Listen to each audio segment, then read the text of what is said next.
कौन जीतेगा एमसीडी? इसलिए क्योंकि अभी भी ये रुझान है जो ऊपर आप देख रहे हैं। 250 वार्ड्स हैं दिल्ली में, 250 सीटें, 125 का बहुमत का आंकड़ा। आम आदमी पार्टी 136 सीटें जीतकर फिलहाल कंफर्टेबल लग रही है, लेकिन बीजेपी ने कड़ी टक्कर दी है 102 सीटों के साथ। 15 साल की एंटी इनकम्बेंसी के बावजूद बीजेपी ने दिल्ली के एमसीडी चुनाव में आम आदमी पार्टी को कांटे की टक्कर दी है। कांग्रेस 10 सीटों के साथ कहीं नहीं है और अदर्स को 2 सीटें मिल रही हैं। फिलहाल 136, 102, 10 और 2 ये हैं रुझान एमसीडी चुनाव के। और जो नतीजे आए हैं उनमें 209 सीटों के नतीजे आ चुके हैं। 111 पर आम आदमी पार्टी है, 91 पर बीजेपी, यानी बस 14 सीटें और चाहिए आम आदमी पार्टी को औपचारिक तौर पर दिल्ली का एमसीडी चुनाव जीतने के लिए। रुझानों में भी आगे और नतीजों में भी धीरे धीरे अब आम आदमी पार्टी एमसीडी जीतने की तरफ बढ़ रही है। सुबह से ही न्यूज़ 24 पर आप देख रहे हैं इन नतीजों का मतलब। हम विश्लेषण के जरिए समझाने की कोशिश कर रहे हैं, क्या ये नतीजे सिर्फ दिल्ली का मूड बता रहे हैं? क्या कल गुजरात और हिमाचल के जो नतीजे आने वाले हैं उनके साथ मिलाकर दिल्ली के एमसीडी चुनाव के नतीजों को देखा जा सकता है? क्या दिल्ली का मूड, क्योंकि राजधानी है, देश का मूड बताता है? मेरे साथ यहां स्टूडियो में आम आदमी पार्टी से अब अनुराग ढांडा आ गए हैं, मेरे सहयोगी सुकेश भी आ गए, उनको भी आप देख पा रहे हैं, भाऊ पहले से बैठे हैं। बीजेपी से शुभेंदु शेखर हैं, कांग्रेस की तरफ से सुशील कुमार। आप इसे शुरू करते हैं अनुराग। कंफर्टेबल तो नहीं है ये, मैंने वैसे कह दिया कंफर्टेबल है 125 का आंकड़ा देखते हुए। आप तो कह रहे थे प्रचंड प्रचंड प्रचंड, ये देखिए जरा 136, 102 बीजेपी 15 साल के बाद। देखिए, देखने का नजरिया है। अगर 7 मुख्यमंत्री, 27 मंत्री और सारे दिग्गज भारतीय जनता पार्टी के, उनका पूरा सरकारी अमला, केंद्र सरकार की पूरी ताकत, सारी एजेंसियां मिला करके देखें तो ये कंफर्टेबल सीट्स हैं। हम जीत रहे हैं एमसीडी में। आप तो 200 कह रहे थे। इस गढ़ को तोड़ना, देखिए भारतीय जनता पार्टी को सबसे ज्यादा परेशानी क्या थी? उनको ये परेशानी थी हमेशा कांग्रेस को हराते हैं, कांग्रेस को हराते हैं, कांग्रेस को हराते हैं, हमें नहीं हरा पाते। तो आज उसकी शुरुआत की है हमने।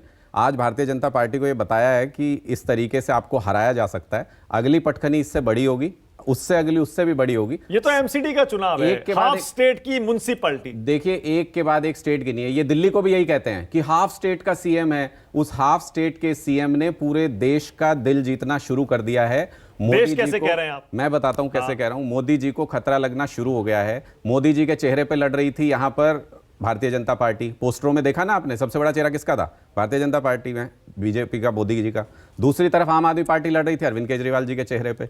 तो क्लियर कट चॉइस है ना। दिल्ली में तो गुजरात में कल मोदी जी जीत गए और केजरीवाल जी हार गए, तो आप मान लेंगे केजरीवाल जी को वोट नहीं मिला? अब वो भी लोगों ने रिजेक्ट कर दिया। अब वो भी किस्सा सुन लीजिए। 2 जगह हैं। एक जगह वो है जहां पर देश के प्रधानमंत्री रहते हैं, वहां पे तो पटकनी दे दी भारतीय जनता पार्टी को। दूसरी जगह वो है जहां से देश के प्रधानमंत्री आते हैं, वहां भी ठोक के टक्कर दी है। आपके सारे एग्जिट पोल गलत साबित होंगे। कल आप देखिएगा नतीजों में, वहां पे मुकाबले में नजर आएंगे। और लोकसभा की 7 सीटें हैं दिल्ली में, बार बार मैं उसी पे चर्चा कर रहा हूं। बिल्कुल। क्या होगा उसमें? अगर उस पे सारी सीटें हार गए फिर क्या कहेंगे आप? लोकतंत्र की 3 लेयर हैं दिल्ली के अंदर। एक लेयर से पहले सफाया किया बीजेपी का, दूसरी लेयर से आज कर दिया, तीसरी लेयर भी इरेज कर देंगे इस बार पूरी की पूरी। 7 जीत लेंगे। सीट नहीं आएगी, 7 सीटें, 7 लोकसभा सीटें। क्यों? क्योंकि दिल्ली के लोगों का मन बनता जा रहा है धीरे धीरे कि एक व्यक्ति है जिस पे हम विश्वास कर सकते हैं अपनी चीजों के लिए। और क्यों करते हैं, एक लाइन में मैं अपनी बात बता देता हूं।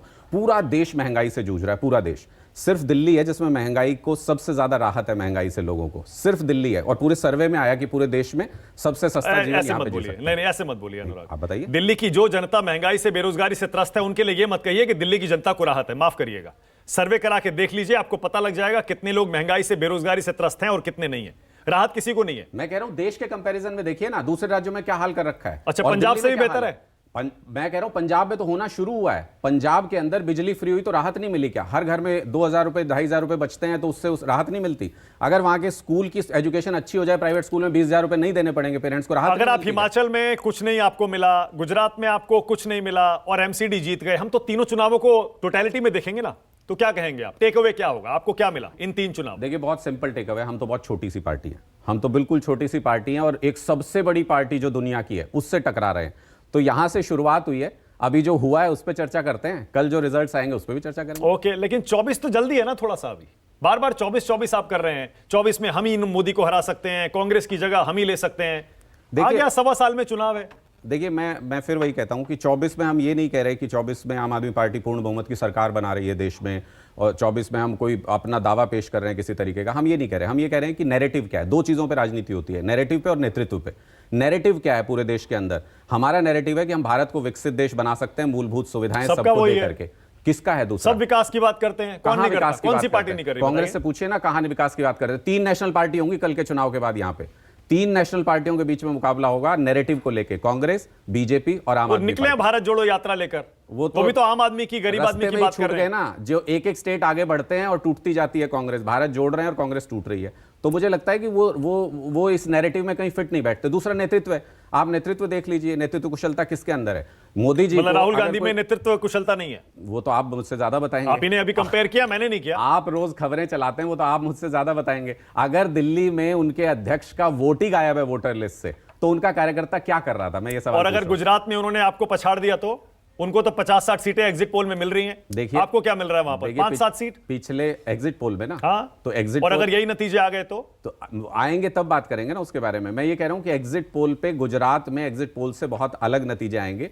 और दूसरी बात ये कि 27 साल से संघर्ष कर रही है कांग्रेस गुजरात के अंदर कि हम बीजेपी को पछाड़ दें, किसी तरीके से उनके नजदीक पहुंच जाएं। पिछली बार राहुल गांधी वहां दिन रात प्रचार कर रहे थे, तब तो वो हरा नहीं पाए बीजेपी को। इस बार कांग्रेस ही कह रहे हैं कि इस बार हरा देंगे। और इस बार क्या तो बीजेपी बेसिक है? वहां पर 150 सीट ले सकती है, सर्वे ये बोल रहे हैं 150। बोलने में- ऐतिहासिक, सारे रिकॉर्ड तोड़ देगी। तब आप क्या कहेंगे बताइए? देखिए, तब आपने बीजेपी को वहां कमजोर किया या मजबूत किया? तब तभी कहेंगे जब ऐसा होगा। बोलने में कुछ नहीं जाता है, कोई कितने भी सीट बोल सकता है, लेकिन जो नतीजे कल आएंगे वो ये बात साबित करेंगे कि जिसको अपना घर बताते हैं मोदी जी, जिसको अपना गढ़ बताते हैं, वहां के लोग अब आम आदमी पार्टी का नैरेटिव सुनने लगे हैं, समझने लगे हैं, रिस्पॉन्ड करने नहीं, ये कल के नतीजों के बाद बोलिएगा। हाँ बिल्कुल। हाँ, नमस्कार, मैं हूं मानक गुप्ता। अगर आपको हमारा ये वीडियो पसंद आया हो तो इसे लाइक और शेयर जरूर करें, और हाँ, हमें सब्सक्राइब और फॉलो करना ना भूलें ताकि आप देश और दुनिया की कोई खबर मिस ना करें। तो जुड़े रहिए हमारे साथ और देखते रहिए News 24।